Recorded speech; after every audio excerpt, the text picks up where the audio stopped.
Saber, entender, compreender, conhecer, descobrir. Ouvir. Bandeirantes Acontece.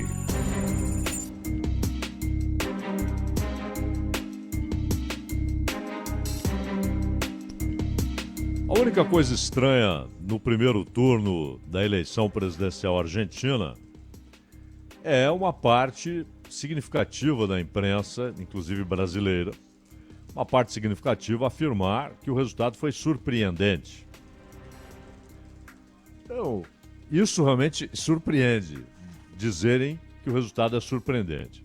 Porque quando se olha o que aconteceu nas semanas anteriores, aliás, isso foi dito aqui no Bandeirantes Acontece, que tudo indicava segundo turno com Massa em primeiro e Milei em segundo.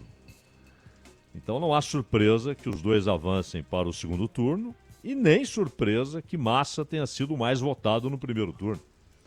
Nenhuma surpresa.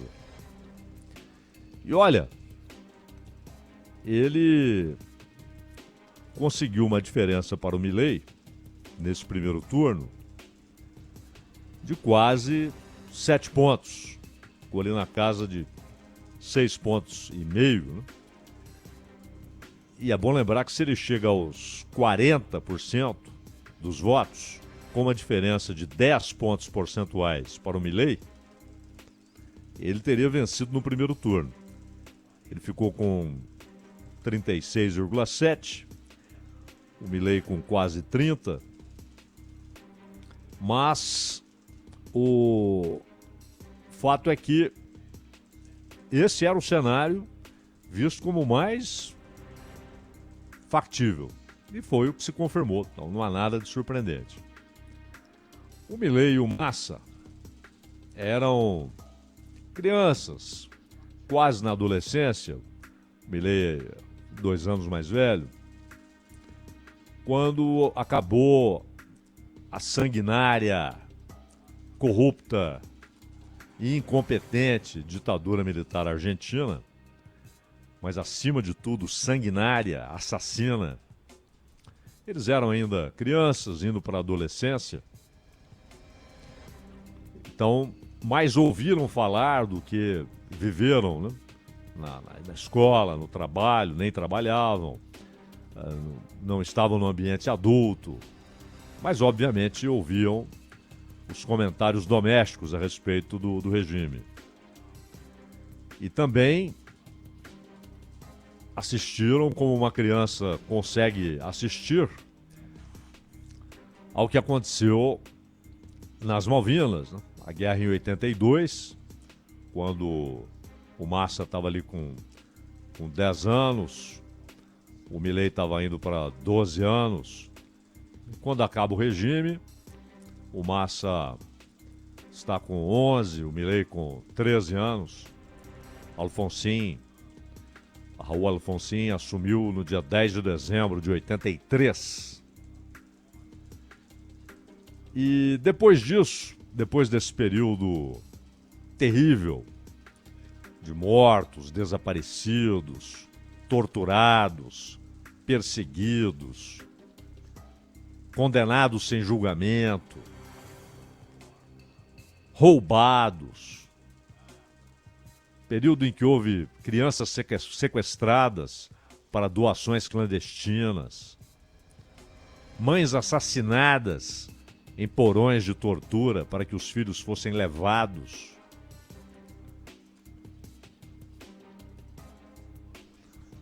Então esse regime canalha termina. Há um período não só de alívio, né? De áreas de liberdade, mas um período de esperança. E aí, quando Massa e Milei chegam ali à adolescência, já começam a ter preocupações, o que estudar, em que eu vou trabalhar, o que eu vou fazer da vida. Ainda havia alguma esperança, a Argentina, até num aspecto que parece completamente à margem, mas não foi, que foi a conquista da Copa do Mundo de 86, né?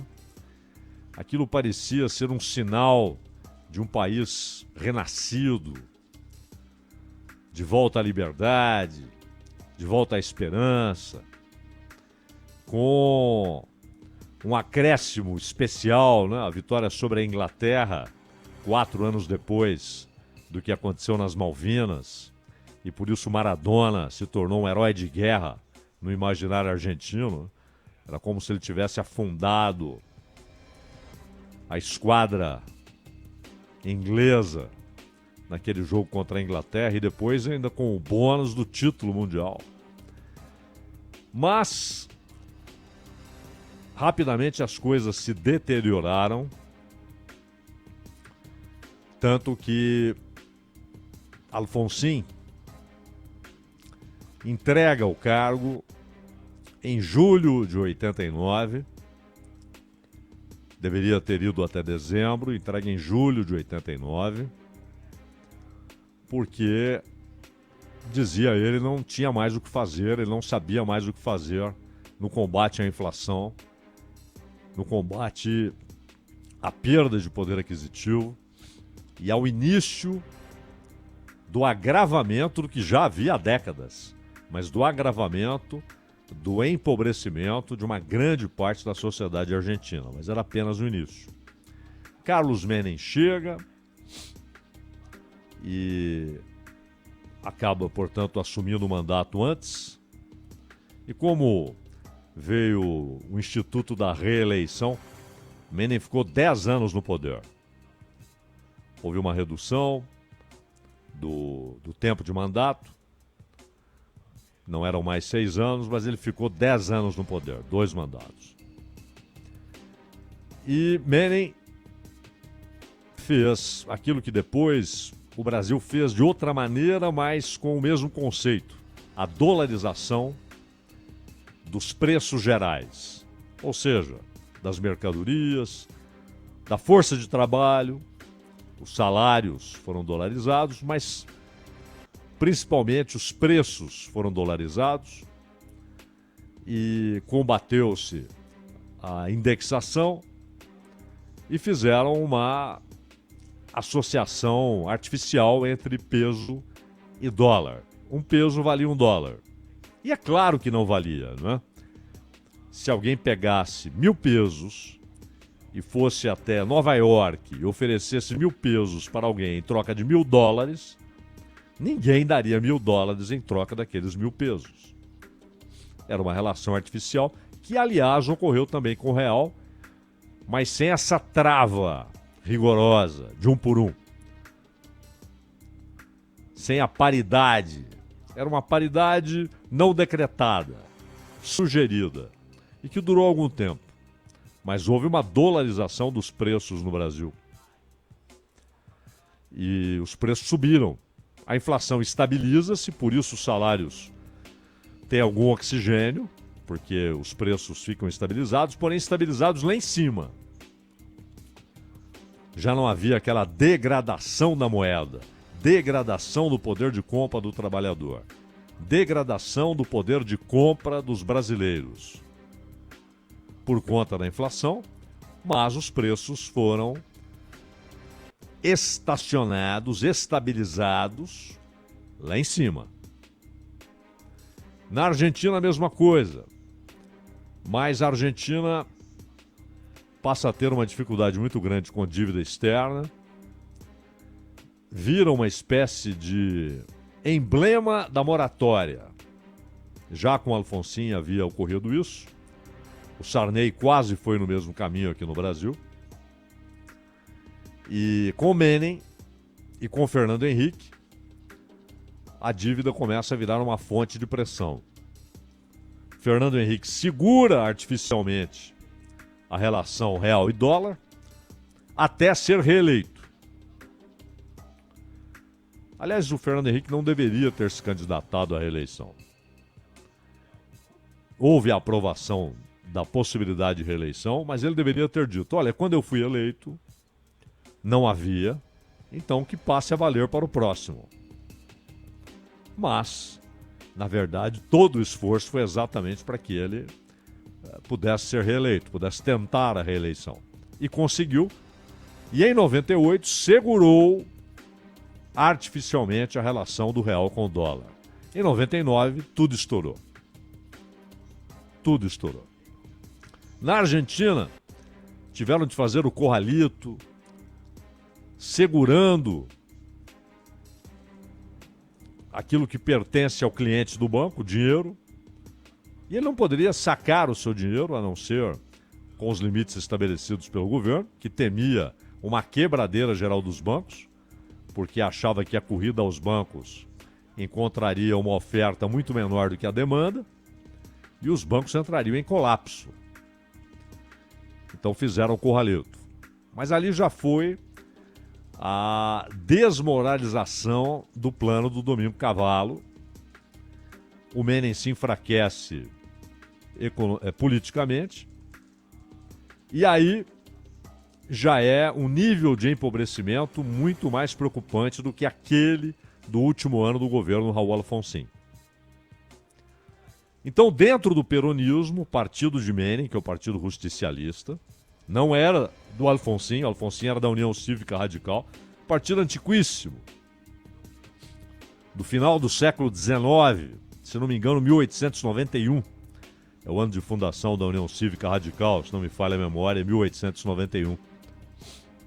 Era um partido, inicialmente partido de grandes proprietários de terra na Argentina e de proprietários médios de terra, lá no final do século XIX. Depois da ditadura militar, aparece como uma alternativa ao peronismo. Alfonsin vence, mas os peronistas voltam ao poder com Menem. Só que o peronismo é o imenso, gigantesco guarda-chuva sob o qual se alojam grupos muito diferentes. E isso mesmo na época do Perón, ou no último período de Juan Domingo Perón na presidência. Perón tinha sob seu controle tanto os montoneiros, nessas classificações simplistas, era um grupo de extrema esquerda e que vai às armas com o sonho de fazer a revolução na Argentina, com uma influência da Revolução Cubana, da figura de um argentino, Ernesto Che Guevara, que morreu assassinado em 67 na Bolívia, foi executado, não é que ele foi morto em combate, ele foi preso e aí CIA e governo boliviano decidem que ele deveria ser executado. Mas os montoneiros estavam sob esse guarda-chuva do peronismo, mas também a aliança anticomunista. Ou seja, o oposto, os inimigos dos montoneiros. Todos sob o guarda-chuva de Perón, que de certa maneira, vez ou outra, dava mais corda para um grupo quando se sentia pressionado pelo outro. Perón usou muito isso. Mas, depois da morte de Perón, esses grupos permaneceram sob o rótulo peronista. Com a Isabelita e aí com a ditadura militar, quando havia um inimigo em comum. Encerrada a ditadura, veio um governo da União Cívica Radical. Quando chega o Menem era mais ou menos para o peronismo o que o Blair foi lá para os trabalhistas. O Blair, as bandeiras dele eram todas Tories, né? Todas do ponto de vista econômico do Partido Conservador. Mas era um trabalhista. Quer dizer, e aí tem gente que ainda diz, o Tony Blair revigorou o trabalhismo inglês. Não, ele destruiu o trabalhismo inglês, que agora tenta renascer. Se transformou num partido reacionário, pró-imperialismo. Acabaram com o Partido Trabalhista. E o peronismo, aquele imenso saco de gatos de diversas cores. E o Menem era o sujeito que proclamava e anunciava a relação carnal da Argentina com os Estados Unidos. Com o desastre econômico, aquela crise, né? 5 presidentes se sucedendo, até De La Rua, etc. Cresce um movimento dentro do peronismo, que é o kirchnerismo. E Sérgio Massa tinha uma identificação ideológica, via novos ares, via a possibilidade de a Argentina atacar com eficiência o problema do empobrecimento do país, da redução da sua capacidade econômica, da desindustrialização, do empobrecimento no campo. E ele une-se ao kirchnerismo, depois que Néstor Kirchner encerra o mandato, Cristina Kirchner é presidente, Néstor Kirchner morre, ele passa a ser o chefe de gabinete, que é uma espécie de ministro dos ministros, né? Aquilo que no Brasil é o chefe da Casa Civil, ministro-chefe da Casa Civil, é o secretário de gabinete, chefe de gabinete. Só que depois ele rompe com Cristina Kirchner, se afasta do kirchnerismo e tenta estabelecer uma nova corrente própria, autoral dele, Sérgio Massa, dentro do Kirchner, dentro do peronismo. Tinha alguma popularidade, porque foi dirigente de futebol, foi dirigente do Tigre, né? Então, como dirigente do Tigre, ele se tornou uma figura conhecida, como qualquer dirigente de futebol, num país que gosta de futebol.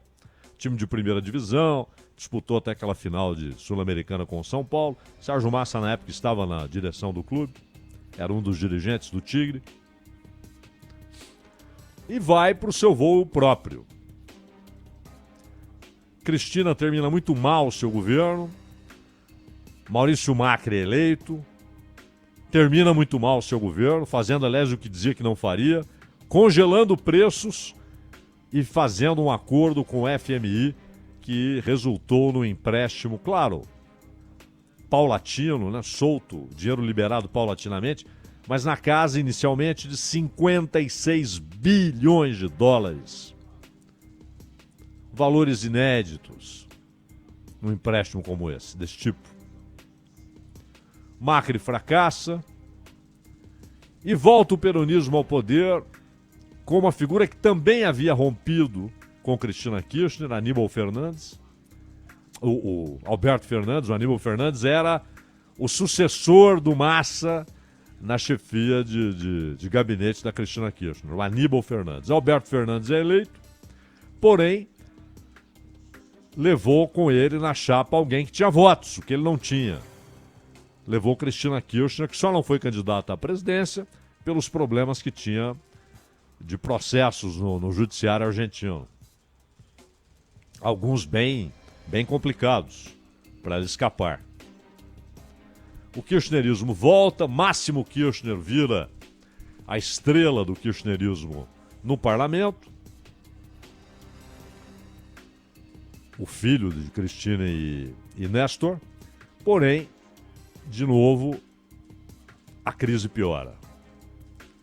A mesma crise que havia aberto o espaço nacional para aquelas figuras lá do sul da Argentina, as figuras do kirchnerismo, e que também abriu espaço para Sérgio Massa, inicialmente um apoiador do kirchnerismo. A crise que fez Massa se afastar do kirchnerismo e tentar um voo próprio. Essa mesma crise jogava Alberto contra Cristina, Cristina contra Alberto. A candidatura dos dois se torna inviável, ele para tentar a reeleição, ela para tentar voltar. Maurício Macri não tem votos para voltar. E aí surge a ideia, dentro do partido do Macri, de lançar a Patrícia Bullrich. Ou seja, vai ser ela a antiperonista da vez. Ela representará toda a parte argentina que é antiperonista. E com a crise aumentando, troca de ministros da economia, até que Sérgio Massa é chamado para tentar salvar a lavoura. Ele dá alguma ordem às coisas, ele põe certa racionalidade na administração da crise, mas não acaba com a crise. A inflação continua gigantesca, avassaladora, destruindo o poder de compra dos trabalhadores, o peso nada valendo, desemprego em alta, 20 milhões de pessoas abaixo da linha da pobreza, num país de 46.900 pelo último censo, 47 milhões de pessoas, tem 20 milhões na pobreza, muitos deles na miséria, sem perspectiva, vivendo de programas assistenciais. E aí aparece outro filho da crise, aparece o Javier Milei, se autodefinindo como anarcocapitalista, o que é uma bobagem conceitual. Nós ainda falaremos muito sobre isso, já falamos e voltaremos a falar, ali no segundo turno, 19 de novembro. Não existe anarcocapitalista, embora haja livros a respeito, teóricos do anarcocapitalismo, é uma contradição em termos, é uma contradição conceitual. O anarquismo abomina o Estado e o capitalismo não existe sem Estado. Não, mas ele é um libertário. Por que ele é um libertário? Aí vem, ou seja, ele defende o Estado mínimo. Isso não tem nada de libertário. Muitos barões das finanças defendem o Estado mínimo, ou seja, que o Estado cumpra apenas o seu papel de protetor dos opressores, protetor dos exploradores, protetor da ordem vigente. E que pare de socorrer os miseráveis. E aí vem um sujeito como o Milei, que radicaliza essa ideia e fala: chega de escola pública, chega de saúde pública, chega de benefícios sociais. E a moeda não vale nada, chega de peso, vamos ao dólar. Nós dolarizamos tudo. Uma coisa é dolarizar como referência, como parâmetro. Outra coisa é ter o dólar como moeda corrente, uma moeda corrente que não existe na Argentina, a não ser para os barões. E para o Banco Central, que tem reservas que representam 100 vezes menos do que o Brasil tem. Não aguentaria um mês de dolarização.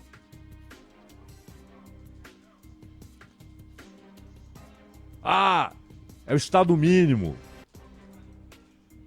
O capitalismo não existe sem Estado. O Estado é o guardião do estado de coisas. O guardião do que há, do que está estabelecido. E a ideia de Estado mínimo é que o Estado não faça nada além disso, de ser o guardião da ordem estabelecida. E aí vem o ex-roqueiro, o ex-goleiro, gritando: Estado mínimo, vouchers, em vez de escola pública. Acabemos com essa combinação de assistencialismo e saúde pública. Num país que tem 20 milhões de pessoas abaixo da linha da pobreza. E parte considerável desses 20 milhões atirados à miséria. E cuja sobrevivência está ligada por um frágil cordão a programas assistenciais que o senhor Milei quer atirar no mar. E não vamos ter relações com a China. E não vamos ter relação com o Brasil, porque o Brasil, aí dizer, ele tem lá um comunista no poder. Não tem, né? O Brasil não tem um comunista no poder. Aliás, eu vi várias entrevistas do Milei. Uma delas pro Carlson, né? Lá dos Estados Unidos. Tucker Carlson, acho que é isso. e ambos tratando a Argentina como um Estado socialista. E que todos os problemas atuais derivam do fato da Argentina ser um Estado socialista. Ora, ou não tem a menor ideia do que é um Estado socialista, uma economia, um modo de produção socialista, definitivamente não é o da Argentina, ou não sabem onde estavam naquele momento. O Carlson visitando, o Milei como candidato à presidência, ou é malandragem pura e simples. Não é? O sujeito sai gritando, eu vim livrá-los do socialismo, socialismo que não há. Vim livrá-los do que não há. Mas a gente falará mais sobre isso, é um assunto muito interessante, principalmente essas ideias trabalhadas pelo Milei e que o levaram ao segundo turno. Detalhe, para encerrarmos, as mesmas pesquisas que, repito, disseram Massa será o primeiro, Milei será o segundo. Por favor, não há surpresa. Várias pesquisas disseram isso. Massa será o primeiro, Milei o segundo e haverá segundo turno. Porém, essas mesmas pesquisas indicavam vitória do Milei no segundo turno. Isso vai depender do eleitorado da Patrícia Bullrich, que teve mais de 6 milhões de votos. Ou seja, quantidade suficiente para decidir a eleição. Uma parte pode decidir não votar, uma parte pode não votar em ninguém. Mas ali está a chave. Ali está a chave. Não é? Exato. O voto lá é obrigatório. Essa bobagem de voto obrigatório também tem lá. Mas voltaremos a isso. E talvez com um quadro mais claro sobre o que pensam os eleitores de Patrícia Bullrich, se vão de Milei ou se vão de Sérgio Massa. Ronald Gimenez. 4 horas marcou o quinto sinal. Tema de abertura do Acontece sempre vira podcast, eu Entendendo a Notícia, que está disponibilizado para você sempre logo depois que o Zaidan termina aqui por volta de 4 da tarde com essa explanação. Todos estão lá no nosso site, todos estão nos agregadores de podcast. Entendendo a Notícia, é esse o nome do podcast. A gente volta em instantes com a coluna ao vivo do Milton Neves.